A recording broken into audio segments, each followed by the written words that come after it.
we have to go for the one thing that we can get nailed down first. And whatever that may be. If grounding is not your thing, you don't like bugs and you don't like being outside, well, don't choose that one as the one you have to do. Think about the 5 things I mentioned, or think about even one thing that's maybe not even on my 5 list, but one thing that you can do that you Mhm. feel good doing and it benefits you, and master that. Nail that down to the point it is second nature. No matter where you are, no matter where you're at, you could be traveling in Italy and you're still going to make sure you're going to try to do this. That's what I would have you do. Welcome to Take Back My Brain with Laurie Hammer, where real healing starts in the brain. I'm Laurie, a functional nutritionist and mom who's walked the path from anxiety and burnout to clarity and calm. Each week, we're going to dive into brain-based tools like amino acid therapy, gut health, fasting, and faith to help you reclaim your energy, emotions, and sense of self.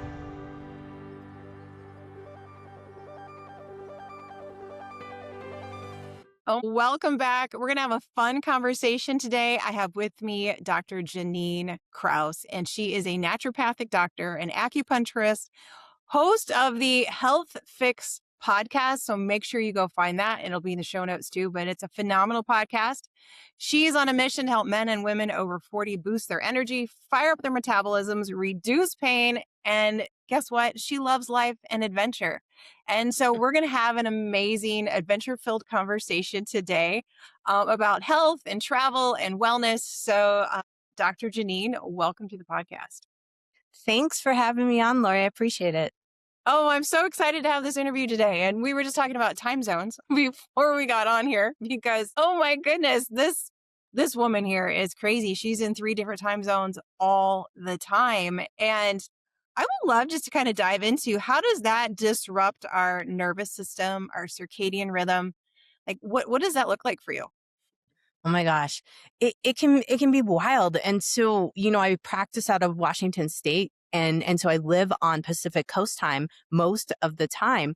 And then I live in the Wisconsin, so I'm on Central time, where I live most of the time. And then a lot of times I bounce around. And today at this podcast, I'm in Colorado. And one of the biggest things that you have to look at is keeping one schedule. Right. And I tend to keep myself in the Pacific time zone. And, that regardless of what your phone tries to tell you where you're at, I will typically sync myself to my schedule of the circadian rhythm for the Pacific time zone because I will work later into the evening, Wow. even though I'm in Wisconsin. So it's one of the things that I think for a lot of folks to think about keeping on whatever time zone you're at. And even when you travel overseas, looking at it and going, okay, what can I do to like reset myself for this complete shift? Right. And seeing like, okay, I'd normally go to bed now. Okay, let me just do that, reset myself and go forward. So sticking with one time zone is a good idea. Yeah, that's a really tough one. How on earth do you live in Wisconsin and then practice out of Washington? I have a telehealth practice, but I also will go back to Washington quarterly. So Oh, it's a little bit of a fusion practice. I used to practice out of Washington State for over a decade, and I love my people so much I just couldn't stay away. So I love we it. we do Well, it's a beautiful quarterly and state. tele. Yeah, Yes. beautiful state. I love the area. Although Wisconsin's beautiful too. I love the Midwest. I'm glad we're here, but it is so fun to travel and do all sorts of fun things. And that is kind of your mission too, is to get people out and traveling and resetting their nervous system and just finding more joy in life. And so as a doctor all these years, kind of what has led you to, have such a passion for travel and all those things? Hey, friend, just a quick break to remind you if calming your brain is the missing piece in your practice or in your home, my Mind Thrive certification course teaches you exactly how to do that with targeted amino acid therapy. So it's real science, real results, no band aids. Enrollment is now open. Link is in the show notes. So back to the show. It's the one thing that when I tell folks, like, I wish I could just write you a prescription to go and sit on a beach, for a week. And people get so excited about it. And they're like, well, I don't really know how I'm going to do that. What are we going to do? I've got this, I've got that. And it's like, brings me like joy to be like, let's figure this out, because we get caught up in our protocols. We get caught up in eating clean and trying to do all the things. And we forget to have fun, and we forget to, just let go a little bit. And that's where I was like, if I could just write everybody a travel prescription, I would, Mm. over and over again. I know, me too. Because some people come to me and I'm like, if we could just put you on a 3-month vacation, even a week vacation to start with, but let's do 3 months and just get you reset. And I know most people can't do that, but people can do 1 to 2 weeks and then figure out how to have a vacation day, once a week or several times a month or what it might be. So when you're helping people with that, what does that look like? Yeah. So we're sitting down and thinking first, like, what actually brings them joy? Like, what do they want to do? How do they decompress? So, a lot of people aren't even sure anymore what brings them joy. Everybody's in survival mode. Yeah, yeah, they're like, "I don't know, what do I like to do? I have no idea." And so the way we kinda sync it is I have a series of questions, and I go through them in terms of, like, what kind of things do you like to do? What things do you dream about? If you look at certain videos or magazines and you're like, I would love to be there right now," let's figure out how we can either, get you somewhere or like that, or we can create an environment with Mm. that, because most of the time we have people that go on vacations, right? And then they need a vacation from the vacation. Oh, so true. And it's like, how do we figure out the catalyst? The vacation being the catalyst for them to start new habits, to get new thought processes on life and how they're doing it. Right, because we need it as a reset. I always tell my husband he's such a vacation planner and he's good at it, but he wants to jam pack everything into all the days that we're gone so we can see everything, which is fun. And he plans very fun vacations. But sometimes I'm like, babe, I just need to go somewhere and not do anything. Like, no expectation. If we decide to go for a hike, we go for a hike. If we decide to go to the beach, we go to the beach. If we want to eat, we eat. If we don't, we don't. Like, I don't want it to be so regimented. And it's hard not to have a regimented vacation. Yeah. Yeah, it is, because if you go to a new place, you're like, I need to see this and this Yeah. spot and that spot and check all the boxes. And so sometimes it's thinking through, like, okay, where's a place where maybe there aren't a lot of boxes to check, Hmm. but you could get an equally restorative type and of a vacation, and you get some adventure in there too. Something Yeah. explosive. I had an old mentor and he would always say, you should always pick a place that you can go back to all the time consistently. Cause then you're not wanting to do all the crazy stuff. You're just gonna go there because that is your happy place, your safe place, your rejuvenated place, whether it's a lake or a beach house or, some cabin in the forest. He goes, pick a place that's yours. Go on other vacations, but when you need that rejuvenation, you go back to the same place because then your body doesn't have to adjust to any of that. Do you feel that same way? Absolutely. Absolutely. A lot of people ask, my family and I go to the Cayman Islands every year, and a lot of people are like, "Aren't you bored as heck there?" Because my in-laws have had a timeshare there since like 1989. And Yeah. and that's the thing. I'm like, no, that's where I completely disconnect, because we've Right. done all the tourist things. We've done all the things, and I know all the little secret beaches that I could just go lay out and forget about everything. And it's absolutely correct. Absolutely Yeah. something. That is such a beautiful thing. So I would love some advice when people are traveling. So like I'm going to go to Italy and I'm going to hike in the Dolomites, which is not restful, but I feel like it's going to be really rejuvenating because it's just out in nature for, days on end and just working your body and not on your computer. And I think a lot of people need that. So what advice do you have for people to like, how do we plan this vacation? Yeah. So one of the first things is making sure that when you do plan it, you give yourself some buffer time. Because going, like, say we're going to go to the Dolomites. If we go there, we land, and like the next day, boom, you're right out hiking. Yeah. That's going to grate on the nervous system Brutal. so hard. So hard. And we don't think about it, right? Because we're like, I have a week, or whatever amount of time, and I've got to pack it in. And so buffer. And pretty much most folks know like what they need.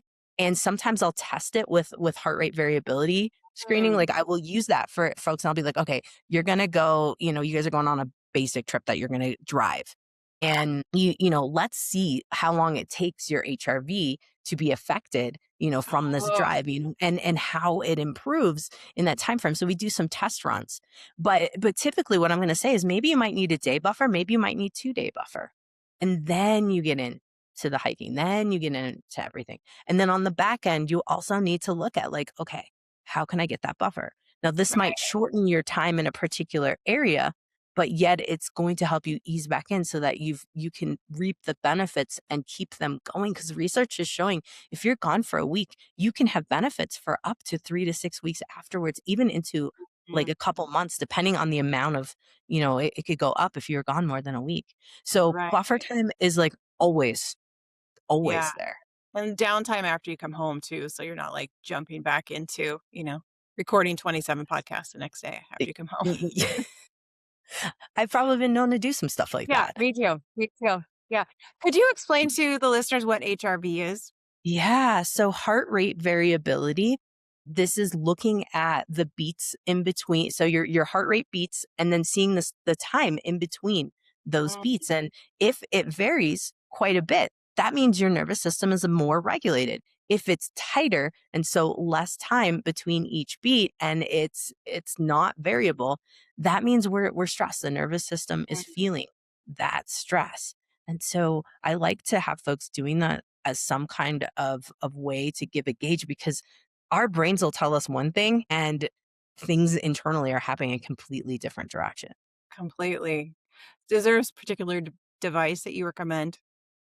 I've just started using something called Alonga. It's Okay. from a company in Czech Republic.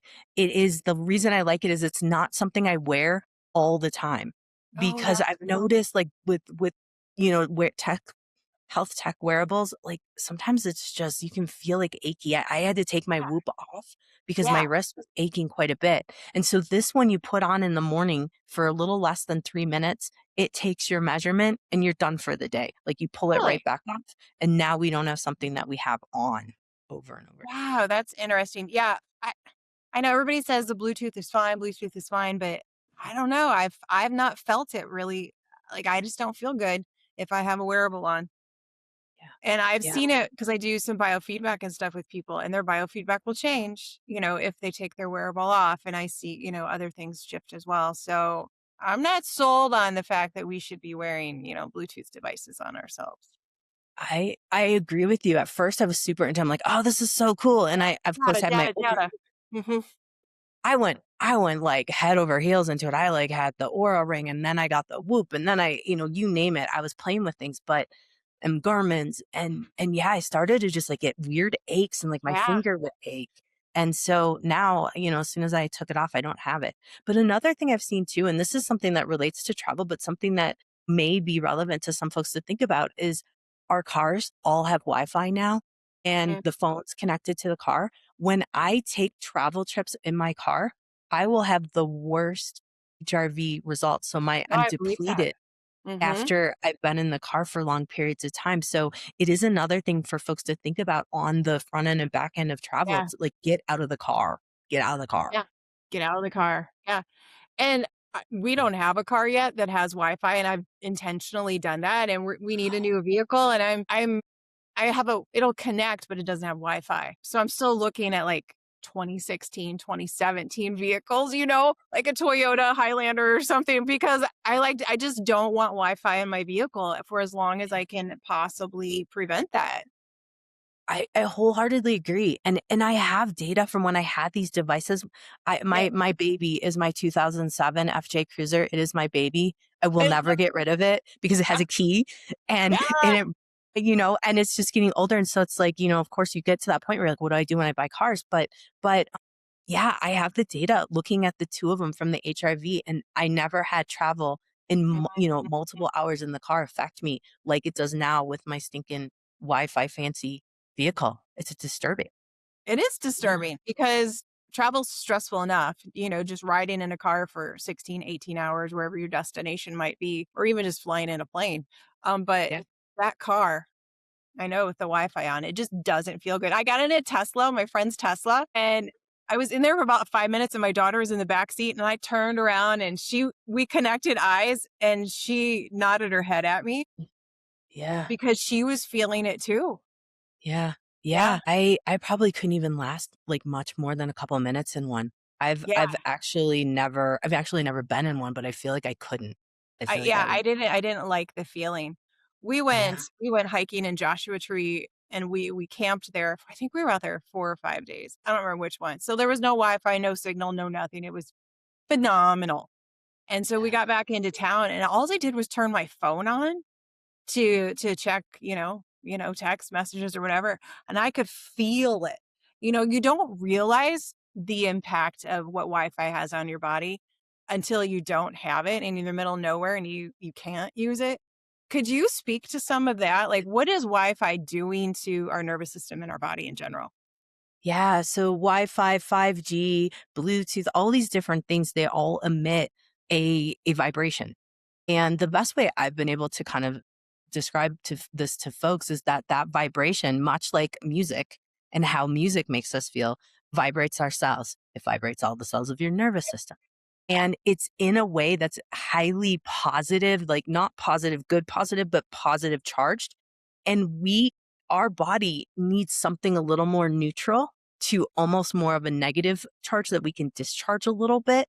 And so all of that positive charge, we just become imbalanced in what the body Mhm. likes in terms of its voltage. And so all of this coming at us in vibration, we become out of balance.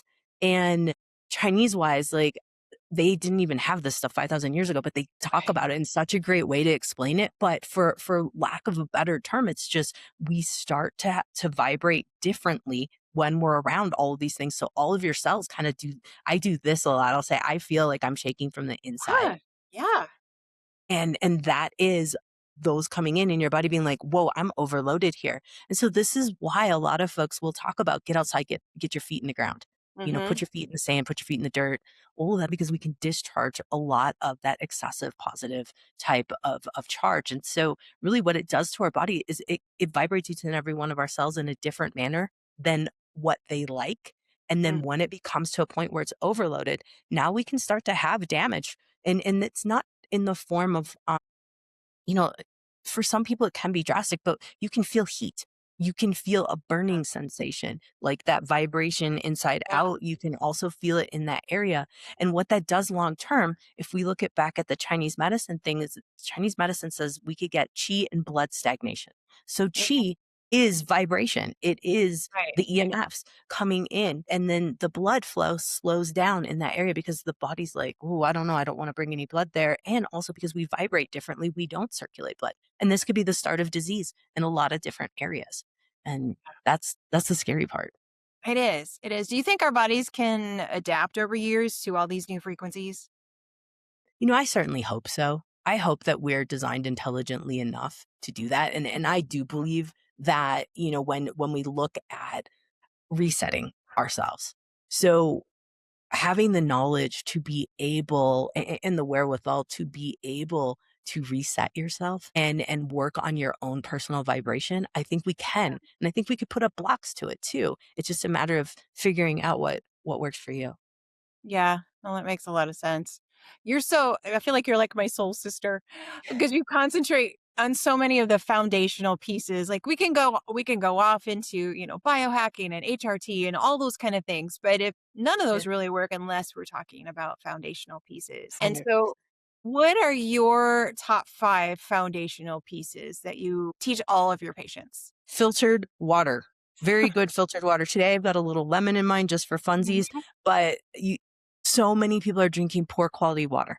Right. And this is, I will hear folks say, well, why I have my wine membership or I have this and that. And I'm spending money on that. I'm like, take that money and get a filtration system for your house. Mhm. Like absolutely the water is so important because this is medicine for you. And Right. hydration equals circulation in the body. And your shower. Make sure you have a good shower filter. A whole house system, like I will argue all day long for a whole house Yeah, system me for too. everyone. Yeah, but Everyone. if you can't do the whole house system to start with, or you're a rental, get a really good shower filter and a drinking water filter, and then make sure you cook with it. Oh, 100%. Yeah, do not skim because you're cooking like that. You think the water's gonna be no, this is food. This is your medicine. And so, yes, water is non-negotiable. Number 2 for me is usually get outside in some form. wherever, Mhm. wherever, however. And granted, Iowa, Wisconsin, it's not like in Yeah. the middle of the winter we can just take our shoes off and get our feet, in the Right. ground. It's a little cold. Gosh, love people that can do it. But you can hug a tree, you can touch a tree. And my dad laughs at me, calls me the ultimate tree hugger, but he's like, no, she actually hugs the tree. Like, Right. yes, Really hugs the tree. Yeah. you really hug a tree. But just being able to hold on to a tree, touch, you know, I had the best education when I lived here previously in Colorado of shaking the hands with the spruce, tree, and holding on to the different types of needles, and Really? and seeing what they feel like. And like Mhm. spruce is more spiky, so you can feel it a little bit more. Friendly fir, they're nice and smooth. And so holding on to just the needle packets, even picking them up, holding on to them if it's cold out, and being able to touch something that's going to give you a little discharge. So getting outside, sunlight, all of those are in that realm of Yeah, somehow. absolutely. Yeah. What else? Okay, so then the next one is fun. And this is one that I had to actually learn myself because I'm driven to work myself right into the ground and then forget Me about too. fun. Yep. Mhm. And so fun has to happen even before all the other things, because we can get so looped into, I've got to follow this protocol. I've got to do this detox. I've got to eat so clean. It's like, no, wait a minute. Are you enjoying life doing all that? And if Right. you're not, there's no point. There's no point whatsoever. So that's my next one is get out. You got to have some fun no matter what, be a kid, play, do those Go things, stomp in puddles. Go do something fun. Go go swing do on a something. swing. Yes. Go swing on the swing. And while you're out there, which comes to number 4 is circulation. Mhm. You're moving, you're walking, Yeah. you're doing even mobility work. I am a big stickler on if you have pain anywhere, that's blood and chi not moving. We got to get that moving. So mobility, motion, circulation, that's my number 4. And then number 5 is looking at how do you see things? How do you perceive things? Where's Mhm. your brain at? And this is going to be so fun to have you on my podcast and talk about taking back the brain, because so many of us, myself included, halfway through my practice, like literally I started to be like, who owns this practice? Because Mhm. I felt like I wasn't owning it. I was just Ah, working in it. And we get this weird thoughts that we don't have choices. We don't have the idea that we can do whatever we want. We just have to think in a different manner, and it really just have perspective. yeah, I think that's key for so many things. Having the perspective to make the decision to move, make the decision to go outside, knowing that those are good things and putting aside like I'm with you. I had to like really hone in on my schedule and I'm always rechecking and saying, is are my clients, which I love and I want to help as many people as I possibly can, are they overtaking the fun in my life and the joy? And, I just had my grandbabies this morning for a couple hours and it's so fun. And I don't want to miss out on any of that because I'm working and, so focused. And yes, those are things that we're going to have to do. But I was talking with a client yesterday and she hates her job. And I said, well, are you going to change it? She goes, well, I do think now I have to because she's so sick. Right. And so we allow ourselves to stay in these crazy cycles when we know we need to get out of them or we're in toxic environments that we have to get out of in order to heal. 100%. It's for so many women, and this is why you don't hear me in my 5 foundations. You don't hear me talking peptides. You don't hear me talking hormones, because it, none of that, like you said, works unless we've got the foundations. If you're not happy, nothing is going to work. You've got to Right. find your joy.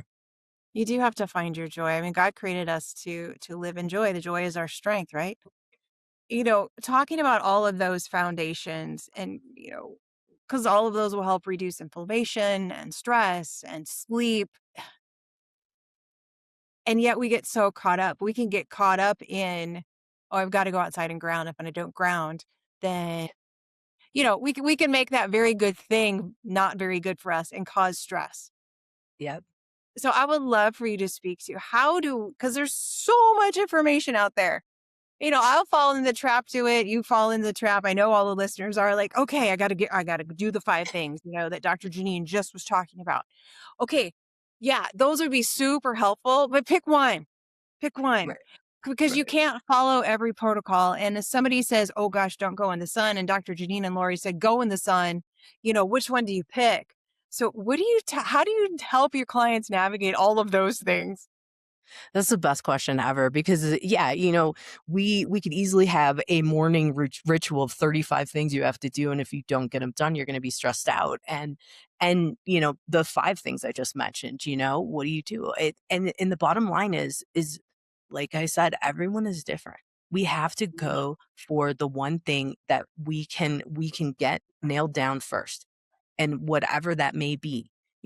If grounding is not your thing, you don't like bugs and you don't like being outside, well, don't Okay. choose that one as the one you have to do. Think about the five things I mentioned, or think about even one thing that's maybe not even on my five list, but one thing that you can do that you Mhm. feel good doing, and it benefits you, and master that. Nail that down to the point it is second nature. No matter where you are, no matter where you're at, you could be traveling in Italy and you're still going to make sure you're going to try to do this. That's Right. what I would have you do. Yeah. Yeah. Because we don't want people feeling guilty about not doing the thing or the 7 things or whatever the thing might be. I had a client one day, she came in, she was crying, and she's like, "I just can't do it all." I'm like, "Well, what all are you trying to do?" And she was trying to do the things that I gave her, and then she was listening to some other person, and she's like, "None of it works." I'm like, "No, it's not working because you're stressed out." Yeah. Yeah. Yeah.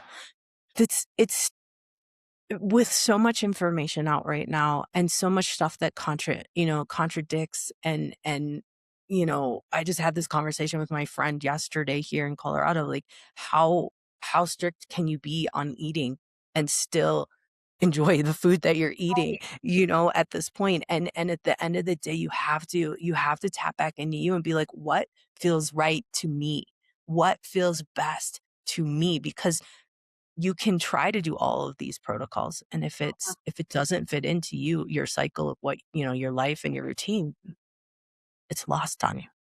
Yeah. And you need to be working with a practitioner that understands that too. So, I always tell people, I'm going to tell you everything that's optimal. And then you get to tell me, this is what I can do right now. And then that's what we'll do right now. And then as you're able, we'll add in the other things that I'm recommending. You don't have to do every single thing, um, but it all does build on each other. So it's just keeping all that in mind, just making sure you've got a good mindset, get some good sleep, drink good water, eat good food, and love your life. Yeah. Yeah. And if being a perfectionist around eating clean, taking your supplements, being healthy is causing your own, strife. Cause I will see so many folks, they're doing all the things. They Mhm. really are, like, I'm impressed, right? I'm not even that like Right. dialed in things. I'm like, that's awesome. But if you're not enjoying doing that, what is the point? What is the point? And so it's looking back to what we mentioned before, like joy. Like what brings you happiness? Do that. Right. Whatever it is. Yeah. And then if you feel happy and joyful, you can, dive into, hormone replacement therapy, peptides, all those kind of things. But those shouldn't, I don't feel, and I know you feel the same way, like those are not your first line of defense. No. No, absolutely not. And right now, I mean, it is something that makes me cringe because it seems that everyone needs hormones, right? And everyone needs them right away. And that's like where we're starting with things Yeah. when we're dabbling into, you know, health over 40. And I guess it's probably I'm a little biased because I'm the one that people see when things don't go well with the Right. hormones. They're not going to see me if they're doing all right with them. But it's sad right now. We're in a space where, we're still searching for that magic thing that's going to make everything go Yeah. away and us feel amazing. And sorry, guys, that's There not is, it. there isn't. Yeah. Yeah. Yeah. When talking about hormones and stuff, if you have foundations in place, do you see as many people needing like hormone replacement therapy? Because our body has a natural rhythm, and I feel like we should be able to go with that natural rhythm really well without the need of, outside hormone help, if at all possible. Yeah. Yeah. I definitely see some people do not. I have some women in my practice who are in their 80s and their adrenals are doing great on making their hormones. Isn't I that think amazing? that's the thing we're forgetting about is that we're designed to decline on hormones naturally as we get older. And we're also designed for our adrenal glands to take over. And of course, adrenal glands equal, the gland of stress management. And if you're back at step one here, where stress is not, being managed well, it makes it very hard to let the body do what it needs to do naturally. Right. And sometimes we've got to override it with the hormones if it's really interfering in someone's life. But no, there is still the possibility to make your own hormones just fine without hormone replacement therapy. It And is I think possible. people really need to hear that. So I love the fact that you just say that. So say it again.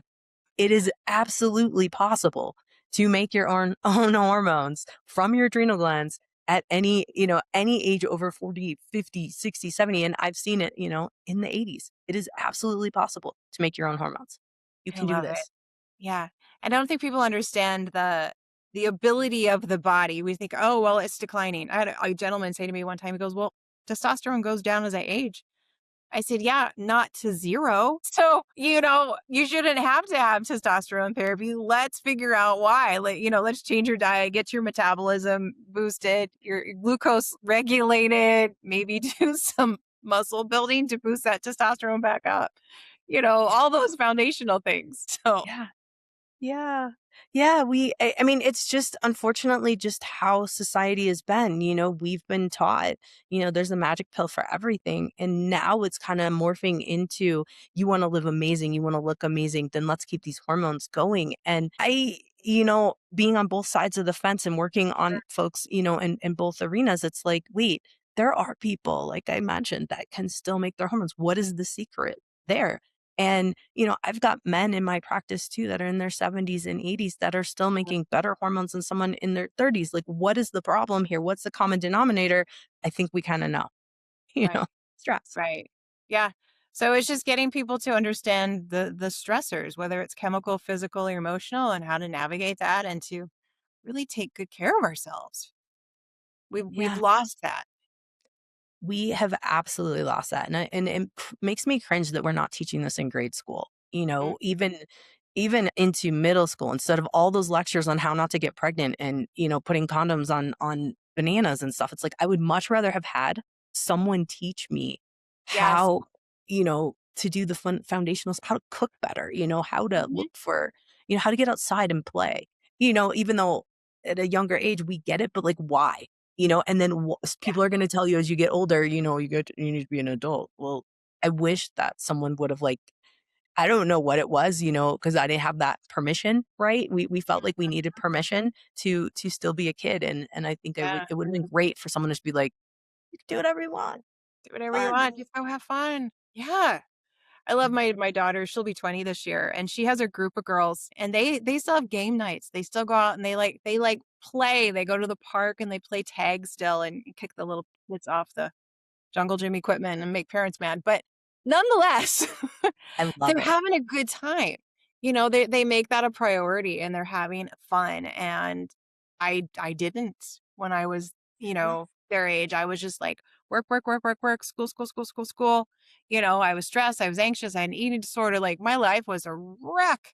And I'm looking at these girls thinking, good job, girls. Good job, because it's gonna benefit you when you're 40 of what you're doing now. Yeah. Yeah, I'm impressed by the younger generation in that Mhm. realm. I really am. I think us folks that are older, we just got, like you said, we were taught to like grind hard. You work hard, that's how you succeed. And you just keep up that that pattern. And my goodness, it's Yeah. the damage that it's done to a lot of women Yeah. over 40s. Oh my goodness. We just see burnt out women all the time. Yeah. Anything you wanna leave the listeners with? I think the biggest thing that if I would go back, to maybe even like 15, 16 years old, when I started to work, when I started to think about my career and moving forward, I never realized that I actually had a choice, in terms of exploring all of the different interests I was in wanting to do for my career. I mean, Mhm. I really was like, I want to be a pro snowboarder, or I wanted to be, I wanted to do something in the medical field and help people, Uh-huh. and those Yeah. were the 2 things that it totally different, but, those Yeah. were the 2 things that I had in my head, and I wasn't given a lot of nurturing in terms of there's all these different things out there, why don't you look at it? It was all the like, "Well, then you gotta be a doctor." You have Yeah. to be a doctor if you want to help people. Mhm. And no choice in between, and creativity in it, Mhm. Yeah. you know? And being a naturopath was my way to rebel in the doctor field. I was like, well, Yeah. if you're going to tell me I have to be a doctor, well, I'm going to be a witch doctor that does needles and I herbs and I'm gonna be the crazy one here. The crunchy I dog. yeah, yeah, totally granola doc. I'm down. And so anyway, that was my way of rebelling. But at the same time, I think for women and men too, I think it's just something that we have a choice, but we also want to explore all of our options. And that's one thing I'd love to tell the younger folks out there. And it seems like they kind of got it though. Like they, are seeing that you don't have to follow a traditional pattern of what your parents or grandparents kind of had the idea like that's how you do things. Yeah. The teacher, the nurse, the doctor, or lawyer. I mean, that was like what the four Pick one. options. Mhm. Yeah, and pick one. And so choice and it funnels all the way into you can choose how to design your life. And you can Yeah. choose how to design your life around what you want, and you can choose what you want in your life, you can choose what you don't. And if you don't like what's going on, you have the ability to change that because that is also your choice. So, yeah, that's Amen. Preach it, sister. yeah, Yeah. absolutely. It's so good. Thank you so much for being on the podcast today. I love this conversation. I think it's so, so important to have a continuous conversation as women around all these topics. Thank you, Lori. My pleasure. Happy to keep chatting about this because boy, we need it. We so do. Well, thank you everyone for listening. I appreciate each and every one of you. Make sure you share this episode because I know you know a bunch of women who need to hear this too. So I will see you in the next episode. God bless. Thanks for listening to Take Back My Brain. If today's episode helped you connect with hope or direction, I want you to follow the show, leave us a review, and share it with someone who needs it. And if you're ready to start your own healing journey, explore our courses and our coaching programs at lauriehammer.com/store. So until next time, remember, you cannot medicate away a nutrient deficiency, and healing your brain isn't just possible, it's powerful.